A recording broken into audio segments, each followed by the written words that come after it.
नमस्कार। इस वीडियो में हम सीखने वाले हैं एक्टिव पैसिव वॉइस के कॉम्पिटिटिव एग्जामिनेशंस में पूछे जाने वाले सवालों को और कॉन्सेप्ट्स को। साथ ही हम सीखेंगे शॉर्टकट ट्रिक्स जिससे कि आप किसी भी सवाल को with in 2 to 3 seconds solve कर सकें। और हम सैंपल क्वेश्चंस को भी लेंगे जो कि एग्जामिनेशंस में पूछे जा सकते हैं। एक्टिव पैसिव वॉइस को समझने के लिए टेंसेस की नॉलेज जरूरी है और इसके लिए हमने आपके लिए एक टेंसेस के ऊपर ऑलरेडी एक शॉर्ट 1 आवर की कोर्स की पूरी वीडियो बना रखी है, जहां पर हमने 2 से 3 महीने का कोर्स सिर्फ 1 घंटे में सिखाया हुआ है। उसका लिंक आपको यहाँ डिस्क्रिप्शन में मिल जाएगा। तो शुरुआत करते हैं एक्टिव पैसिव वॉइस के सेंटेंस स्ट्रक्चर से। अगर आप एक्टिव वॉइस में सेंटेंस स्ट्रक्चर देखें तो वहां पर सबसे पहले सब्जेक्ट आता है विच is followed bye verb and object. Subject होता है जो काम कर रहा है, ऑब्जेक्ट जिस पर काम हो रहा होता है, और वर्ब हमें क्रिया या काम को बताता है। लेकिन पैसिव में ऑब्जेक्ट सब्जेक्ट से पहले आ जाता है। अगर हम इसे हिंदी में समझें और हम कहें मैं कार चलाती हूं, यहां पर मैं एक सब्जेक्ट है, कार एक ऑब्जेक्ट है और चलाती हूं एक वर्ब है। तो यहाँ पर सब्जेक्ट जो है वो ऑब्जेक्ट से पहले आ रहा है और हम जानते हैं इसे हम एक्टिव वॉइस कहते हैं। अगर हमें इसी हिंदी के सेंटेंस को पैसिव वॉइस में कन्वर्ट करना हो तो हम बोलेंगे कार चलाई जाती है मेरे द्वारा।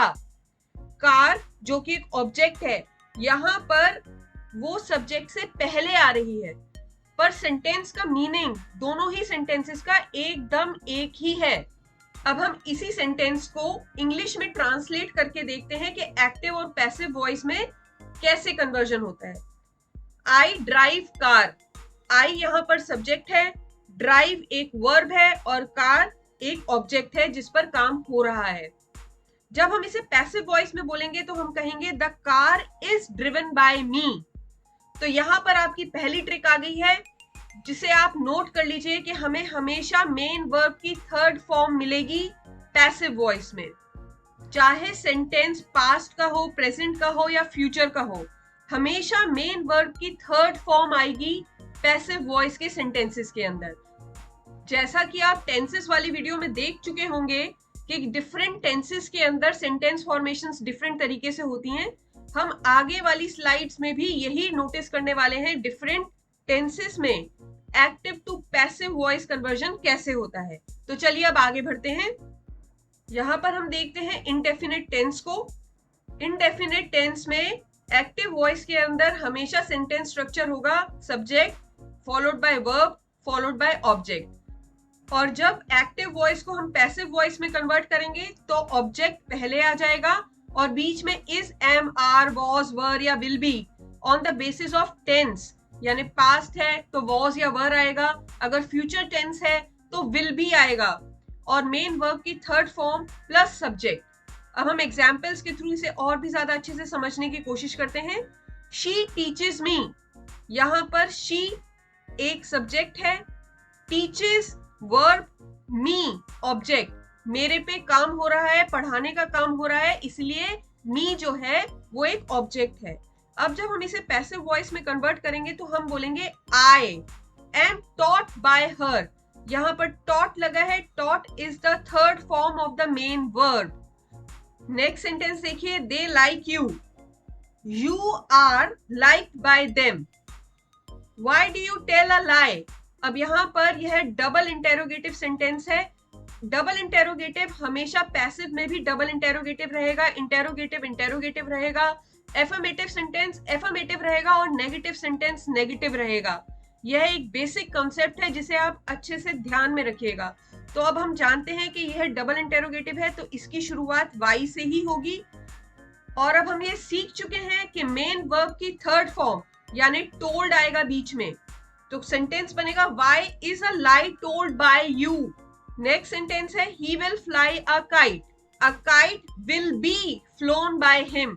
हमेशा जहां पर इनडेफिनिट टेंस होगा और फ्यूचर में कन्वर्ट हो रहा होगा पैसिव वॉइस में, वहां पर विल बी का प्रयोग करना है हमें। बाकी पूरा सेंटेंस की फॉर्मेशन सेम है और थर्ड फॉर्म आ रही है मेन वर्ब की, फ्लोन। ही कट ट्रीज। अब इसे हम पैसिव वॉइस में जब कन्वर्ट करेंगे तो हमें इसका टेंस को भी ध्यान रखना है। ही कट ट्रीज एक पास्ट टेंस का सेंटेंस है, इसीलिए यहाँ पर वर्ब का प्रयोग होगा और कट का कट ही रहेगा क्योंकि थर्ड फॉर्म ऑफ वर्ब भी कट की कट ही होती है। अब हम कॉम्पिटिटिव एग्जामिनेशंस में आने वाले कुछ सैंपल क्वेश्चंस को देखकर अपनी शॉर्टकट ट्रिक्स अप्लाई कर इन सभी क्वेश्चंस को जल्दी से जल्दी सॉल्व करने की कोशिश करेंगे।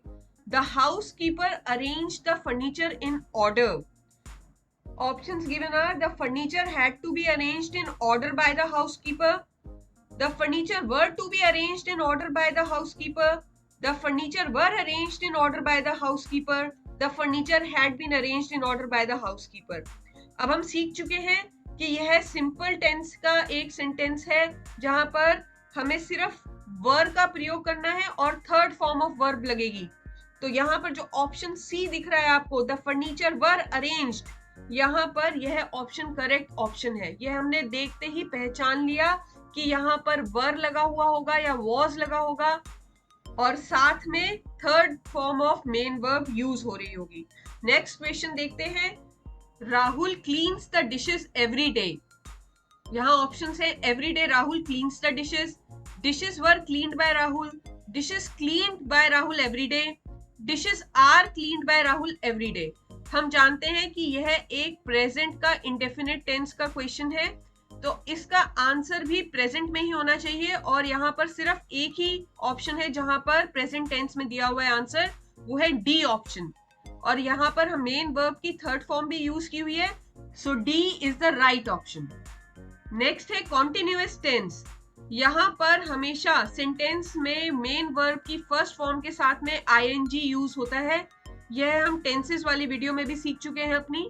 और अगर हम एक्टिव वॉइस की सेंटेंस स्ट्रक्चर देखें तो उसमें subject is followed by is, am, are, या फिर पास्ट टेंस है तो वॉज या वर, और फ्यूचर है तो will, and which is followed by main verb की first form ending with ING and object.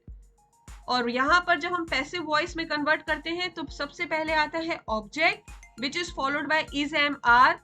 और यहाँ पर एक जो सेकंड ट्रिक जो आपने मेन याद रखनी है वो है यहाँ पर कॉन्टिन्यूअस टेंस में हमेशा बीइंग आएगा सेंटेंस में, बीइंग। आप नोट कर लीजिए कहीं पर भी इसे। और मेन वर्ब की थर्ड फॉर्म आएगी which is followed by subject. Examples के थ्रू इसे समझते हैं। He is writing a letter. Writing हम समझते हैं कि यह कॉन्टिन्यूअस टेंस है क्योंकि आईएनजी आ रहा है फर्स्ट फॉर्म ऑफ वर्ब के साथ में और ये प्रेजेंट टेंस का सेंटेंस है। तो इसका जब हम पैसिव वॉइस में कन्वर्ट करेंगे तो आंसर आएगा a letter is being written by him. Being is the word जो आपको हमेशा याद रखना है कॉन्टिन्यूअस टेंस में, हेल्पिंग वर्ब को फॉलो जरूर करेगा।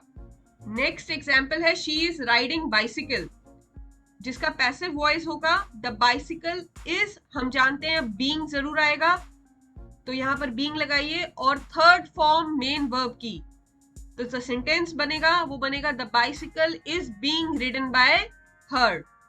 दे are flying kites, kites are being flown by them. Why are you helping her, why is she being helped by you. What was Ram doing, जिसका पैसिव वॉइस होगा what was being done by Ram.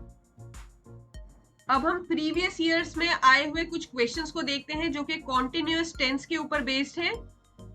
Are you not revising your lessons, जिसमें options हैं are your lessons not be revised by you, are your lessons not being revised by you, are not your lessons revised by you, are you not being revising your lessons. अब हम जानते हैं कि यह continuous tense का एक question है क्योंकि आईएनजी आ रहा है मेन वर्ब के साथ, तो यहाँ पर सेंटेंस में बीइंग आएगा ही। और चारों ऑप्शंस में बीइंग जो है वो सिर्फ ऑप्शन बी में है और डी में है, लेकिन हम यह भी जानते हैं कि मेन वर्ब की थर्ड फॉर्म आती है जो कि सिर्फ बी के अंदर है, रिवाइज्ड। तो इसीलिए जो करेक्ट ऑप्शन है वो होगा ऑप्शन बी। अब आप देख सकते हैं कि इस पूरे क्वेश्चन को सॉल्व करने में हमें कितना कम समय लगा है क्योंकि हमें शॉर्टकट ट्रिक्स आ चुकी हैं। अब हम नेक्स्ट क्वेश्चन देखते हैं। The management is planning a new project with my company. A new project was being planned with my company by the committee. A new project is planned with my company by the management. A new project was being planned with my company. A new project is being planned with my company by the management. अब सबसे पहले हमें यह देखना है कि sentence की structure क्या है. Is planning, इसका मतलब है कि यह कॉन्टिन्यूअस टेंस का एक क्वेश्चन है. तो अब कॉन्टिन्यूअस टेंस आ गया है तो हम जानते हैं कि आंसर में बीइंग होना जरूरी है. पर जब हम ऑप्शंस देख रहे हैं तो यहाँ 3 ऑप्शंस हैं, ए, सी और डी, जहां पर बीइंग का इस्तेमाल हुआ है. लेकिन हम जानते हैं कि यहाँ पर सेंटेंस प्रेजेंट टेंस का सेंटेंस है, इज लगा हुआ है, इसीलिए आंसर में भी इज होना चाहिए. तो जो कि सिर्फ ऑप्शन डी में है. तो option D is the correct option. Next question देखते हैं. The army was helping the people to reach their homes. Helping लगा है, आईएनजी यूज हो रहा है, तो हम जानते हैं कि यह कॉन्टिन्यूअस टेंस का क्वेश्चन है और यहाँ पर आंसर में बीइंग का इस्तेमाल जरूर होगा. अब ऑप्शन भी देख लेते हैं जल्दी से. The people had been helped by the army to reach their homes. The people were being helped by the army to reach their homes. The people were helped by the army to reach their homes. The people were help to reach their homes. Being जो है वो सिर्फ एक sentence में लगा है जो कि बी ऑप्शन में है. तो बिना किसी देरी के आप ऑप्शन बी को सिलेक्ट करके बिल्कुल सही आंसर को मार्क कर देंगे. नेक्स्ट सेंटेंस स्ट्रक्चर्स हैं परफेक्ट टेंस के, जहां पर एक्टिव वॉइस में सेंटेंस स्ट्रक्चर होगा subject is followed bye has, have या हैड या will have, depending on the tenses of the sentence. और यहाँ पर मेन वर्ब की थर्ड फॉर्म आ रही होगी विच इज फॉलोड बाय ऑब्जेक्ट. तो ऐसे सेंटेंसेस जहां पर हैज, हैव और हैड यूज हो रहे हो वहां पर हमेशा आंसर में आपको बीन दिखाई देगा, BEEN वाला बीन दिखाई देगा और वो ही करेक्ट ऑप्शन होगा. अब हम एग्जाम्पल्स के थ्रू इसे समझते हैं. You have won a prize. हमें कुछ भी नहीं देखना आंसर के ऑप्शंस में, जो मल्टीपल चॉइस क्वेश्चंस आते हैं उसके अंदर जहां पर भी आंसर में बीन लगा होगा, हैज और हैव है क्वेश्चन में, तो हमें वही ऑप्शन को सिलेक्ट करना है. अब हम इस सेंटेंस का पैसिव वॉइस में कन्वर्जन करते हैं. A prize has been won by you. She has never seen this before. This has never been seen by her before. अगर कोई सेंटेंस नेगेटिव सेंस का है तो उसका आंसर भी नेगेटिव में ही होगा. अफर्मेटिव है तो वो अफर्मेटिव होगा. नेक्स्ट सेंटेंस है they have built the building. The building has been built by them. He will have posted the letter. The letter will have been posted by him. अब हम आगे सैंपल क्वेश्चंस देखते हैं जो कि previous year questions पूछे जा चुके हैं कॉम्पिटिटिव एग्जामिनेशंस में, जो कि मल्टीपल चॉइस क्वेश्चंस हैं. अब पहला क्वेश्चन देखते हैं.